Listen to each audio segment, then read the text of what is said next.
ଶାନ୍ତି 15 ତାରିଖ ଅଗଷ୍ଟ ମାସ 2020 ମସିହା। ସ୍ୱାଧୀନତା ଦିବସର ଆପଣମାନଙ୍କୁ ହାର୍ଦ୍ଦିକ ଅଭିନନ୍ଦନ। ଆଜିର ସାକାର ମହାବାକ୍ୟ ବାବା କହୁଛନ୍ତି, ମିଠେ ବଚ୍ଚେ, ପ୍ରତି ପଦକ୍ଷେପରେ ଯାହା ସବୁ ଘଟୁଛି ତାହା କଲ୍ୟାଣକାରୀ ଅଟେ। ଏହି ଡ୍ରାମାରେ ସବୁଠାରୁ ଅଧିକ କଲ୍ୟାଣ ସେଇମାନଙ୍କର ହେଉଛି ଯେଉଁମାନେ ବାବାଙ୍କ ସ୍ମୃତିରେ ରହୁଛନ୍ତି। ଆଜିର ପ୍ରଶ୍ନ ହେଲା, ଡ୍ରାମାର କେଉଁ ରହସ୍ୟକୁ ଜାଣିଥିବା ସନ୍ତାନମାନେ ଅପାର ଖୁସିରେ ରହିପାରିବେ? ଉତ୍ତର, ଯେଉଁମାନେ ଜାଣିଛନ୍ତି ଯେ ଡ୍ରାମାନୁସାରେ ଏବେ ଏହି ପୁରୁଣା ଦୁନିଆର ବିନାଶ ହେବ, ପ୍ରାକୃତିକ ବିପର୍ଯ୍ୟୟ ମଧ୍ୟ ହେବ, କିନ୍ତୁ ଆମର ରାଜଧାନୀ ନିଶ୍ଚିତ ସ୍ଥାପନ ହେବ। ଏଥିରେ କେହି କିଛି କରିପାରିବେ ନାହିଁ। ଯଦିଓ ଅବସ୍ଥା ତଳ ଉପର ହେବ, କେବେ ବହୁତ ଉତ୍ସାହପୂର୍ଣ୍ଣ, କେବେ ବହୁତ ଥଣ୍ଡା ଅର୍ଥାତ୍ ମାନ୍ଦା ହୋଇଯିବ, କିନ୍ତୁ ଏଥିରେ ଚିନ୍ତା କରିବାର ନାହିଁ। ସମସ୍ତ ଆତ୍ମାମାନଙ୍କର ପିତା ଭଗବାନ ଆମକୁ ପାଠ ପଢ଼ାଉଛନ୍ତି। ଏହି ଖୁସିରେ ରହିବାକୁ ହେବ। ଆଜିର ଗୀତ ହେଲା ମେହଫିଲ ମେ ଜଲ ଉଠି ସମା। ଓମ୍ ଶାନ୍ତି। କ୍ରମାନୁଯାୟୀ ପୁରୁଷାର୍ଥ ଅନୁସାରେ ଚୈତନ୍ୟ ପତଙ୍ଗ ରୂପୀ ସନ୍ତାନମାନଙ୍କୁ ବାବା ୟାଦ ପ୍ୟାର ଦେଉଛନ୍ତି। ତୁମେ ସବୁ ହେଉଛ ଚୈତନ୍ୟ ପତଙ୍ଗ। ବାବାଙ୍କୁ ଜ୍ୟୋତି ମଧ୍ୟ କୁହାଯାଉଛି, କିନ୍ତୁ ତାଙ୍କୁ ବିଲକୁଲ କେହି ଜାଣିନାହାନ୍ତି। ଜ୍ୟୋତି ମଧ୍ୟ କୌଣସି ବଡ଼ ଆକୃତି ନୁହେଁ, ବିନ୍ଦୁ ରୂପ ଅଟେ। କାହାରି ବି ବୁଦ୍ଧିରେ ନଥିବ ଯେ ମୁଁ ଆତ୍ମା ବିନ୍ଦୁ ଅଟେ। ଆତ୍ମା ମଧ୍ୟରେ ସାରା ଅଭିନୟ ଭରି ରହିଛି। ଆତ୍ମା ଏବଂ ପରମାତ୍ମାଙ୍କର ଜ୍ଞାନ ଆଉ କାହାରି ବୁଦ୍ଧିରେ ନାହିଁ। ତୁମକୁ ମଧ୍ୟ ବାବା ଆସି ବୁଝାଉଛନ୍ତି, ଆତ୍ମାର ଅନୁଭୂତି କରାଉଛନ୍ତି। ଆଗରୁ ଏକଥା ଜଣା ନଥିଲା ଯେ ଆତ୍ମା କ'ଣ ଏବଂ ପରମାତ୍ମା କ'ଣ। ସେଥିପାଇଁ ଦେହ ଅଭିମାନ କାରଣରୁ ପିଲାମାନଙ୍କଠାରେ ମୋହ ମଧ୍ୟ ରହିଛି, ବିକାର ମଧ୍ୟ ବହୁତ ରହିଛି। ଭାରତ କେତେ ଶ୍ରେଷ୍ଠ ଥିଲା, ବିକାରର ନାମ ହିଁ ନଥିଲା। ତାହା ନିର୍ବିକାରୀ ଭାରତ ଥିଲା। ଏବେ ବିକାରୀ ଭାରତ ହୋଇଯାଇଛି। ବାବାଙ୍କ ପରି ସହଜ ସୁନ୍ଦର ଭାବେ କୌଣସି ବି ମନୁଷ୍ୟ ବୁଝାଇ ପାରିବେ ନାହିଁ। ଆଜକୁ 5000 ବର୍ଷ ପୂର୍ବେ ମୁଁ ଏହି ଭାରତକୁ ଶିବାଳୟ କରାଇଥିଲି। ମୁଁ ହିଁ ଶିବାଳୟ ସ୍ଥାପନ କରିଥିଲି। କିପରି, ତାହା ମଧ୍ୟ ତୁମେ ଏବେ ବୁଝୁଛ। ତୁମେ ଜାଣିଛ, ପ୍ରତି ପାଦେ ପାଦେ ଯାହା କିଛି ହେଉଛି ତାହା ହିଁ କଲ୍ୟାଣକାରୀ। ନିତ୍ୟ ପ୍ରତିଦିନ ସେଇମାନଙ୍କର ଅଧିକ କଲ୍ୟାଣ ହୋଇଥାଏ, ଯିଏ ଭଲ ଭାବରେ ବାବାଙ୍କୁ ମନେ ପକାଇ ନିଜର ମଧ୍ୟ କଲ୍ୟାଣ କରୁଛନ୍ତି। ଏହା ହେଉଛି କଲ୍ୟାଣକାରୀ ପୁରୁଷୋତ୍ତମ ହେବାର ଯୁଗ। ବାବାଙ୍କର କେତେ ମହିମା ହେଉଛି, ତୁମେ ଜାଣିଛ। ଏବେ ପ୍ରକୃତ ଭାଗବତର ପୁନରାବୃତ୍ତି ହେଉଛି। ଦ୍ୱାପର ଯୁଗରେ ଯେବେ ଭକ୍ତି ମାର୍ଗ ଆରମ୍ଭ ହେଉଛି, ସେତେବେଳେ ପ୍ରଥମେ ତୁମେ ମଧ୍ୟ ହୀରାର ଶିବଲିଙ୍ଗ ତିଆରି କରି ପୂଜା କରୁଛ। ଏବେ ତୁମର ସ୍ମୃତିରେ ଆସୁଛି, ଆମେ ପୂଜାରୀ ଥିବା ସମୟରେ ହୀରା ମୋତି ମାଣିକର ମନ୍ଦିର ତିଆରି କରିଥିଲୁ। ସେହି ଚିତ୍ର ତ ଏବେ ମିଳିପାରିବ ନାହିଁ। ଏଠାରେ ତ ଏମାନେ ଚାନ୍ଦି ଇତ୍ୟାଦିର ଲିଙ୍ଗ ତିଆରି କରି ପୂଜା କରୁଛନ୍ତି। ଏପରି ପୂଜାରୀମାନଙ୍କର ଦେଖ କେତେ ସମ୍ମାନ ରହିଛି। ଶିବଙ୍କୁ ପୂଜା ତ ସମସ୍ତେ କରୁଛନ୍ତି, କିନ୍ତୁ ଅବ୍ୟଭିଚାରୀ ପୂଜା ତ ହେଉନାହିଁ। ଏକଥା ମଧ୍ୟ ପିଲାମାନେ ଜାଣିଛନ୍ତି। ବିନାଶ ମଧ୍ୟ ନିଶ୍ଚୟ ହେବ। ପ୍ରସ୍ତୁତି ଚାଲିଛି। ପ୍ରାକୃତିକ ବିପର୍ଯ୍ୟୟ ମଧ୍ୟ ଡ୍ରାମାରେ ନିର୍ଦ୍ଧାର୍ଯ୍ୟ ହୋଇ ରହିଛି। କେହି କେତେ ବି ମୁଣ୍ଡ ପିଟନ୍ତୁ, ତୁମର ରାଜଧାନୀ ତ ସ୍ଥାପନ ନିଶ୍ଚିତ ହେବ। କାହାର ବି ତାକତ ନାହିଁ ଯେ ଏଥିରେ କିଛି ବିଘ୍ନ ସୃଷ୍ଟି କରିପାରିବେ। ବାକି ଅବସ୍ଥା ତ ତଳ ଉପର ନିଶ୍ଚିତ ହେବ। ଏହା ହେଉଛି ବହୁତ ଶ୍ରେଷ୍ଠ ରୋଜଗାର। କେବେ ତ ତୁମେ ବହୁତ ଖୁସିର ଖିଆଲରେ ରହିବ, କେବେ ଖିଆଲ ଥଣ୍ଡା ପଡ଼ିଯିବ। ଯାତ୍ରାରେ ମଧ୍ୟ ତଳ ଉପର ହୋଇଥାନ୍ତି। ଏଥିରେ ମଧ୍ୟ ସେହିପରି ହେଉଛି। କେବେ କେବେ ତ ସକାଳୁ ଉଠି ବାବାଙ୍କ ସ୍ମୃତିଚାରଣରେ ବହୁତ ଖୁସି ଲାଗିଥାଏ। ଓହୋ, ବାବା ଆମକୁ ପଢ଼ାଉଛନ୍ତି, କେତେ ଆଶ୍ଚର୍ଯ୍ୟ ମଧ୍ୟ ଅଟେ। ସମସ୍ତ ଆତ୍ମାମାନଙ୍କର ପିତା ସ୍ୱୟଂ ଭଗବାନ ଆମକୁ ପଢ଼ାଉଛନ୍ତି। ସେମାନେ ପୁଣି କୃଷ୍ଣଙ୍କୁ ଭଗବାନ ଭାବି ନେଇଛନ୍ତି। ସାରା ଦୁନିଆରେ ଶ୍ରୀମତ ଭଗବତ ଗୀତାର ବହୁତ ମାନ ରହିଛି। କାହିଁକି ନା ଭଗବାନୁବାଚ ରହିଛି ନା। କିନ୍ତୁ ଏକଥା କାହାକୁ ଜଣା ନାହିଁ ଯେ ଭଗବାନ କାହାକୁ କୁହାଯାଏ। ଯଦିଓ କେତେ ବି ପଦାଧିକାରୀ, ବଡ଼ ବଡ଼ ବିଦ୍ୱାନ, ପଣ୍ଡିତ ଆଦି ଅଛନ୍ତି, କହୁଛନ୍ତି ମଧ୍ୟ ଗଡ୍ ଫାଦରଙ୍କୁ ମନେ ପକାଉଛୁ, କିନ୍ତୁ ସେ କେବେ ଆସିଲେ, ଆସି କ'ଣ କଲେ, ଏସବୁ ଭୁଲି ଯାଇଛନ୍ତି। ବାବା ଏସବୁ କଥା ବୁଝାଉଛନ୍ତି। ଡ୍ରାମାରେ ଏସବୁ ନିର୍ଦ୍ଧାର୍ଯ୍ୟ ହୋଇ ରହିଛି। ଏହି ରାବଣ ରାଜ୍ୟ ପୁଣି ମଧ୍ୟ ହେବ ଏବଂ ମୋତେ ଆସିବାକୁ ପଡ଼ିବ। ରାବଣ ହିଁ ତୁମକୁ ଅଜ୍ଞାନର ଘୋର ଅନ୍ଧକାରରେ ଶୁଆଇ ଦେଇଛି। ଜ୍ଞାନ ତ କେବଳ ଏକ ଜ୍ଞାନ ସାଗର ହିଁ ଦେଇଥାନ୍ତି, ଯାହାଦ୍ୱାରା ସଦ୍ଗତି ହୋଇଥାଏ। ବାବାଙ୍କ ବ୍ୟତୀତ ଆଉ କେହି ସଦ୍ଗତି କରିପାରିବେ ନାହିଁ। ସମସ୍ତଙ୍କର ସଦ୍ଗତିଦାତା ଜଣେ ହିଁ ଅଟନ୍ତି।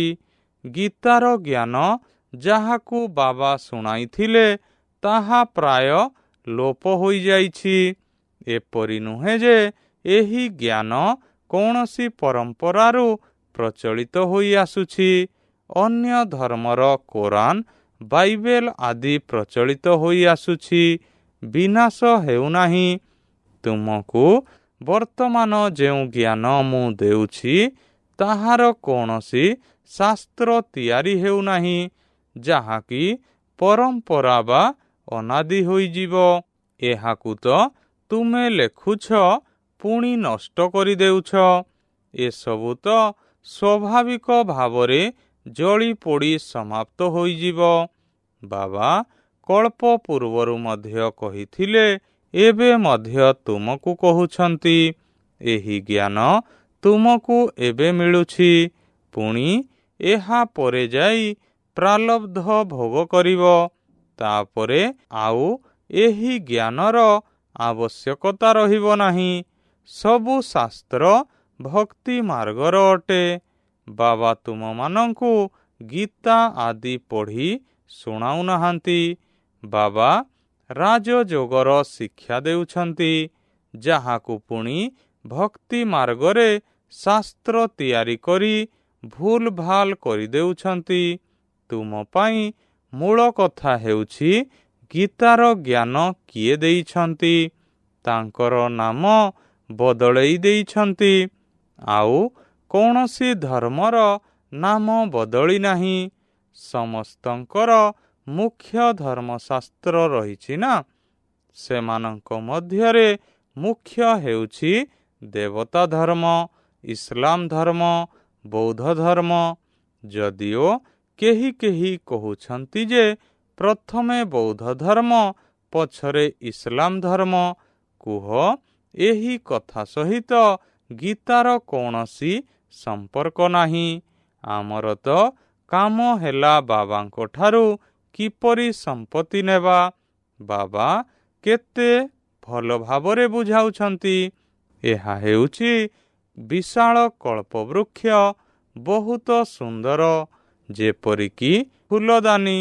ସେଥିରୁ 3ଟି ଶାଖା ବାହାରୁଛି। କେତେ ଜ୍ଞାନଯୁକ୍ତ ଭାବରେ ତିଆରି ହୋଇଥିବା କଳ୍ପବୃକ୍ଷ ଅଟେ। କେହି ବି ତୁରନ୍ତ ବୁଝିଯିବେ ଯେ ଆମେ କେଉଁ ଧର୍ମର ଅନ୍ତର୍ଗତ। ଆମର ଧର୍ମ କିଏ ସ୍ଥାପନ କରିଲେ? ଦୟାନନ୍ଦ ସରସ୍ୱତୀ, ଅରବିନ୍ଦ ଘୋଷ ପ୍ରଭୃତି ତ ଅଳ୍ପ ଦିନ ହେବ ଜନ୍ମ ନେଇଯାଇଛନ୍ତି। ସେମାନେ ମଧ୍ୟ ଯୋଗ ଆଦି ଶିଖାଉଛନ୍ତି। ସେସବୁ ହେଲା ଭକ୍ତି। ଜ୍ଞାନର ତ ଚିହ୍ନ ବର୍ଣ୍ଣ ନାହିଁ।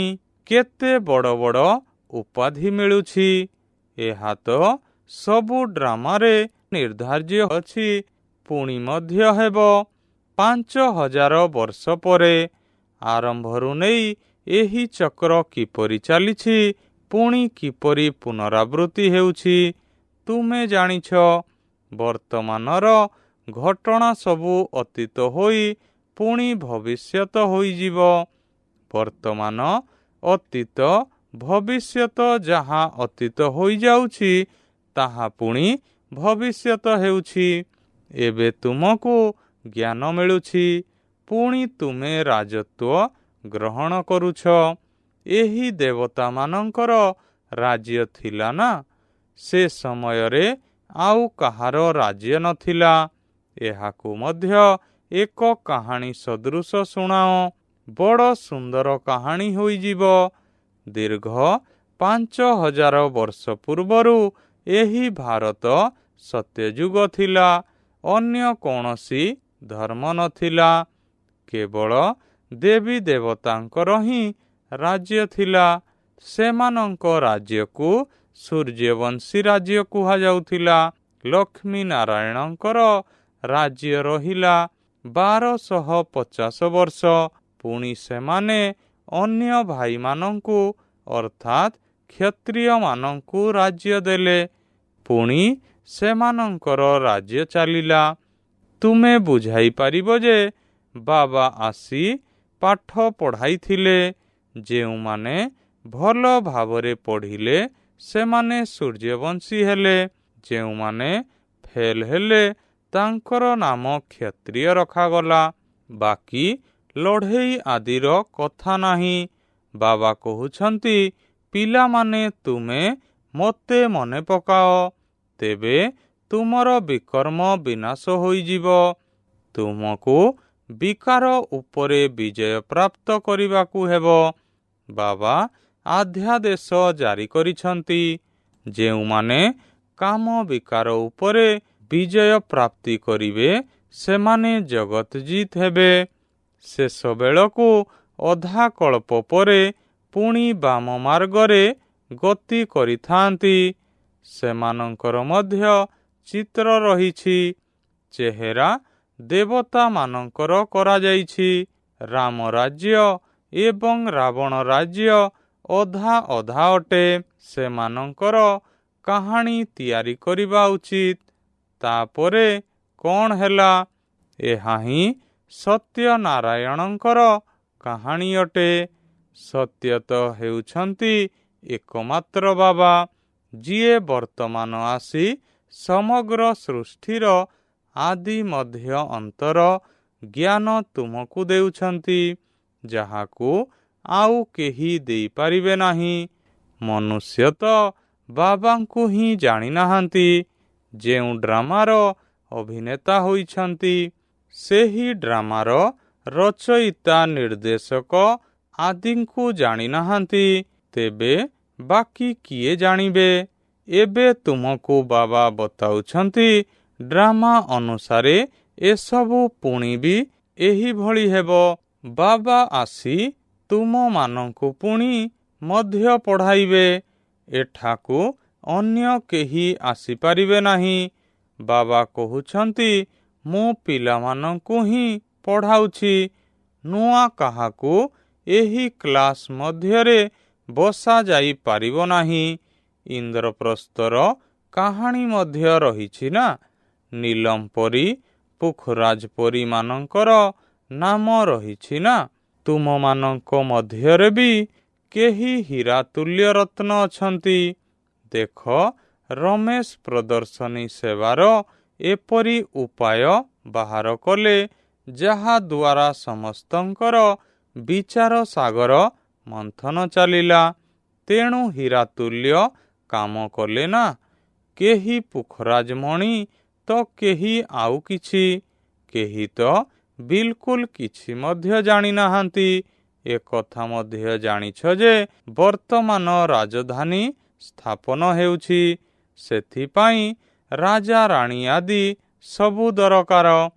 ତୁମେ ଜାଣିଛ, ଆମେ ବ୍ରାହ୍ମଣମାନେ ଶ୍ରୀମତ ଆଧାରରେ ପାଠ ପଢ଼ି ବିଶ୍ୱର ମାଲିକ ହେଉଛୁ। କେତେ ଖୁସି ହେବା ଦରକାର। ଏହି ମୃତ୍ୟୁଲୋକ ଶେଷ ହୋଇଯିବ। ବ୍ରହ୍ମା ବାବା ତ ଏବେ ହିଁ ବୁଝୁଛନ୍ତି ଯେ ମୁଁ ଯାଇ ରାଜକୁମାର ହେବି। ଶୈଶବ ଅବସ୍ଥାର କଥା ସବୁ ଏବେ ହିଁ ମନେ ପଡ଼ିଯାଇଛି। ଚଳଣି ହିଁ ବଦଳି ଯାଉଛି। ସେହିପରି ସେଠାରେ ମଧ୍ୟ ବୁଢ଼ା ହେଲେ ଭାବିବେ ଯେ ଏବେ ଏହି ବାନପ୍ରସ୍ଥ ଶରୀରକୁ ଛାଡ଼ି ମୁଁ ବାଲ୍ୟାବସ୍ଥାକୁ ଚାଲିଯିବି।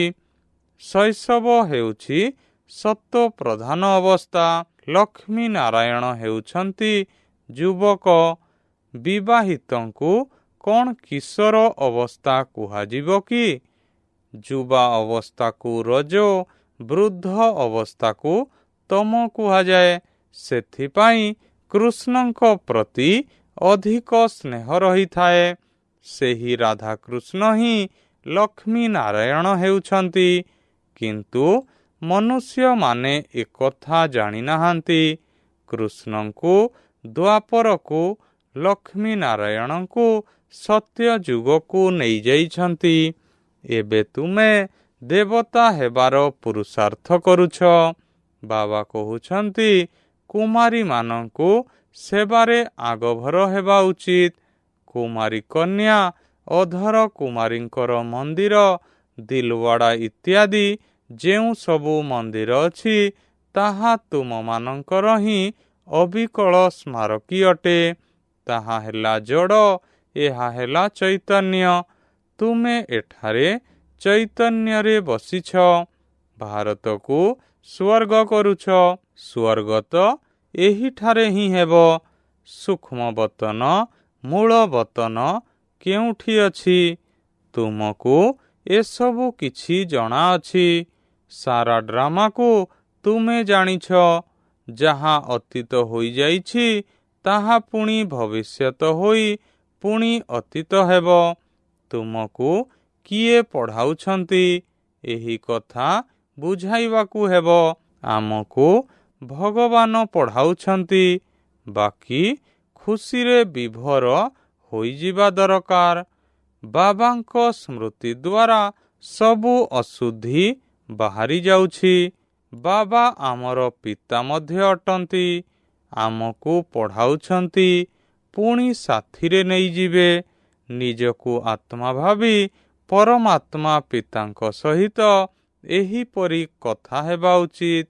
ଆମେ ଏବେ ବାବାଙ୍କ ସମ୍ବନ୍ଧରେ ଏହି ବ୍ରହ୍ମା ବିଷ୍ଣୁଙ୍କ ସମ୍ବନ୍ଧରେ ଜାଣିଲୁ। ବିଷ୍ଣୁଙ୍କ ନାଭିରୁ ବ୍ରହ୍ମା ବାହାରିଛନ୍ତି। ତେବେ ବିଷ୍ଣୁଙ୍କୁ କ୍ଷୀରସାଗରରେ ଥିବାର ଦର୍ଶାଇଛନ୍ତି। ବ୍ରହ୍ମାଙ୍କୁ ସୂକ୍ଷ୍ମବତନରେ ଦେଖାଇଛନ୍ତି। ବାସ୍ତବରେ ସେ ଏହିଠାରେ ହିଁ ଅଛନ୍ତି। ବିଷ୍ଣୁ ତ ରାଜତ୍ୱର ଅଧିକାରୀ ଅଟନ୍ତି।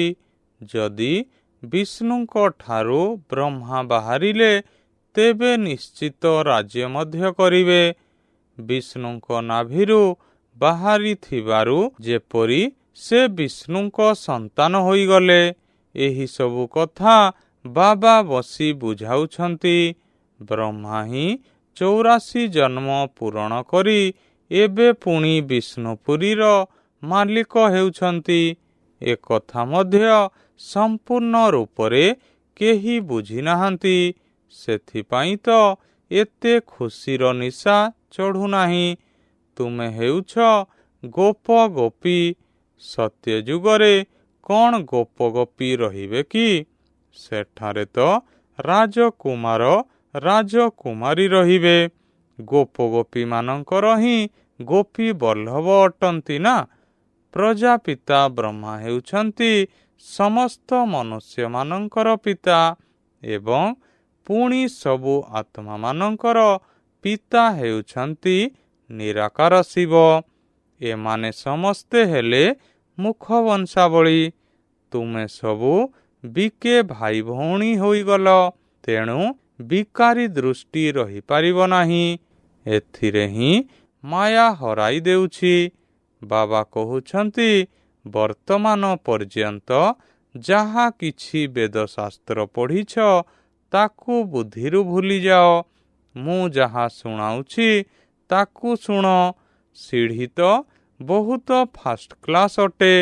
ସମସ୍ତ ଆଧାର ଗୋଟିଏ କଥା ଉପରେ ରହିଛି। ଗୀତାର ଭଗବାନ କିଏ? କୃଷ୍ଣଙ୍କୁ ଭଗବାନ କୁହାଯାଇପାରିବ ନାହିଁ। ସେ ତ ସର୍ବଗୁଣ ସମ୍ପନ୍ନ ଦେବତା ଅଟନ୍ତି। ତାଙ୍କର ନାମ ଗୀତାରେ ରଖିଦେଇଛନ୍ତି। କୃଷ୍ଣଙ୍କୁ ମଧ୍ୟ ଶ୍ୟାମଳ କରିଦେଇଛନ୍ତି। ପୁଣି ଲକ୍ଷ୍ମୀ ନାରାୟଣଙ୍କୁ ମଧ୍ୟ ଶ୍ୟାମଳ କରିଦେଇଛନ୍ତି। କୌଣସି ହିସାବ କିତାବ ହିଁ ନାହିଁ। ରାମଚନ୍ଦ୍ରଙ୍କୁ ମଧ୍ୟ କଳା କରିଦେଇଛନ୍ତି।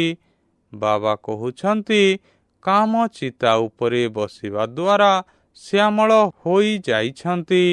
ଜଣଙ୍କର ହିଁ ଉଦାହରଣ ଦିଆଯାଇଥାଏ। ତୁମେ ସମସ୍ତେ ହେଉଛ ବ୍ରାହ୍ମଣ। ଏବେ ତୁମେ ଜ୍ଞାନ ଚିତା ଉପରେ ବସୁଛ। ଶୂଦ୍ର କାମ ଚିତା ଉପରେ ବସିଛନ୍ତି।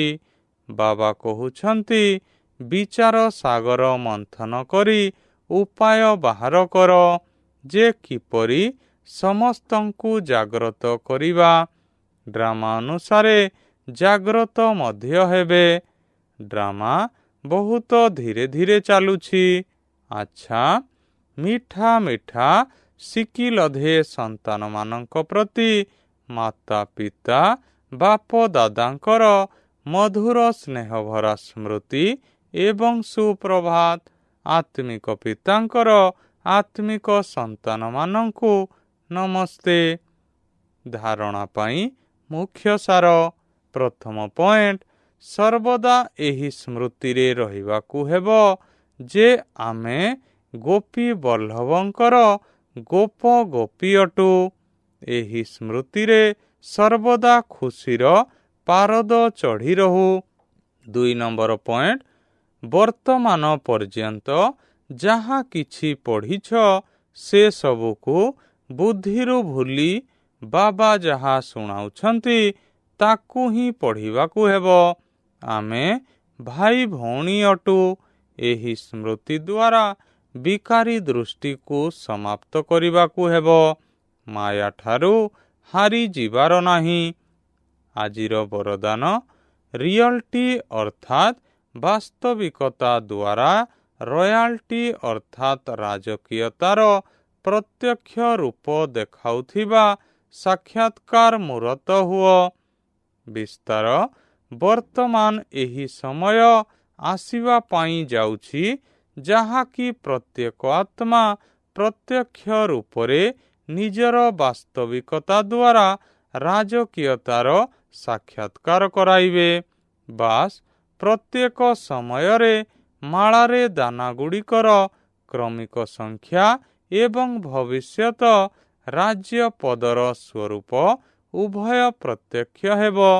ବର୍ତ୍ତମାନ ରେସ୍ କରୁଥିବା ସମୟରେ ଯେଉଁ ଟିକିଏ ରିସ୍ ଅର୍ଥାତ୍ ଈର୍ଷାରୂପୀ ଧୂଳିର ପରଦା ଚମକୁଥିବା ହୀରାକୁ ଲୁଚାଇ ଦେଉଛି, ଶେଷ ସମୟରେ ସେହି ପରଦା ହଟିଯିବ ଏବଂ ଲୁଚିଥିବା ହୀରାଗୁଡ଼ିକ ନିଜର ପ୍ରତ୍ୟକ୍ଷ ସମ୍ପନ୍ନ ସ୍ୱରୂପରେ ଆସିଯିବେ। ରାଜକୀୟ ପରିବାରର ସଦସ୍ୟମାନେ ବର୍ତ୍ତମାନ ଠାରୁ ନିଜର ରାଜକୀୟ ସଂସ୍କାରକୁ ପ୍ରତ୍ୟକ୍ଷ କରିବେ, ଅର୍ଥାତ୍ ନିଜର ଭବିଷ୍ୟତର ପଦକୁ ସ୍ପଷ୍ଟ କରିବେ। ସେଥିପାଇଁ ବର୍ତ୍ତମାନ ନିଜର ବାସ୍ତବିକ ସ୍ୱରୂପ ଆଧାରରେ ରାଜକୀୟତାର ସାକ୍ଷାତକାର କରାଅ। ଆଜିର ସ୍ଲୋଗାନ ହେଲା, ଯେକୌଣସି ବିଧି ଦ୍ୱାରା ବ୍ୟର୍ଥକୁ ସମାପ୍ତ କରି ସମର୍ଥକୁ ପ୍ରତ୍ୟକ୍ଷ କର। ଆଚ୍ଛା, ଓମ୍ ଶାନ୍ତି ମହାବାକ୍ୟର ମୁଖ୍ୟ ବିନ୍ଦୁ। मेरे वतन के लोगों, जरा आँख में भर लो पानी। जो शहीद हुए हैं उनकी जरा याद करो कुर्बानी। तुम भूल न जाओ उनको, इसलिए सुनो ये कहानी।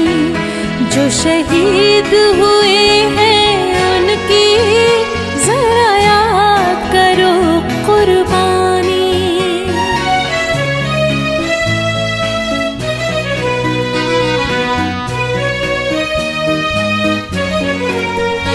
जब घायल हुआ हिमालय, खतरे में पड़ी आजादी।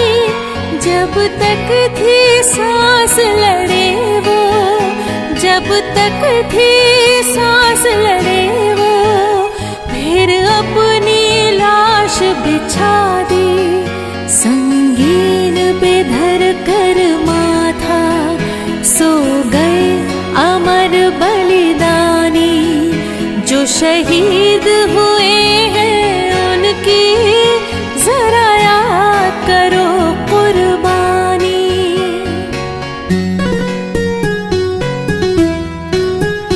जब देश में थी दीवानी, वो खेल रहे थे होली। जब हम बैठे थे घरों में, जब हम बैठे थे घरों में, वो झेल रहे थे गोली।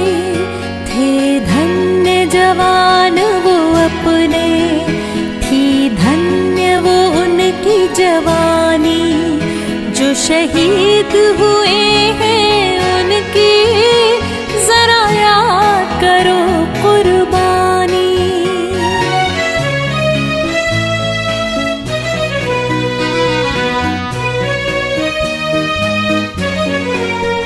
कोई सिख कोई जाट मराठा, कोई सिख कोई जाट मराठा।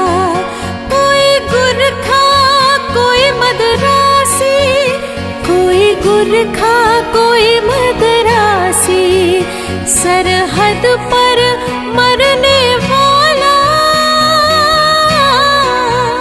सरहद पर मरने वाला, हर वीर था भारतवासी। जो खून गिरा पर्वत पर, वो खून था हिंदुस्तानी। जो शहीद हुए हैं उनकी जरा याद करो कुर्बानी।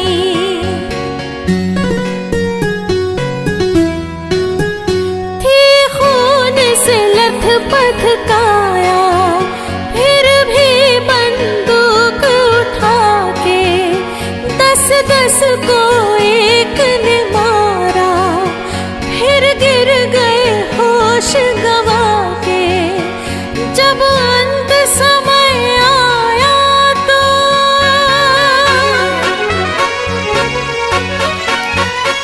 जब अंत समय आया तो कह गए कि अब मरते हैं। जब अंत समय आया तो कह गए कि अब मरते हैं।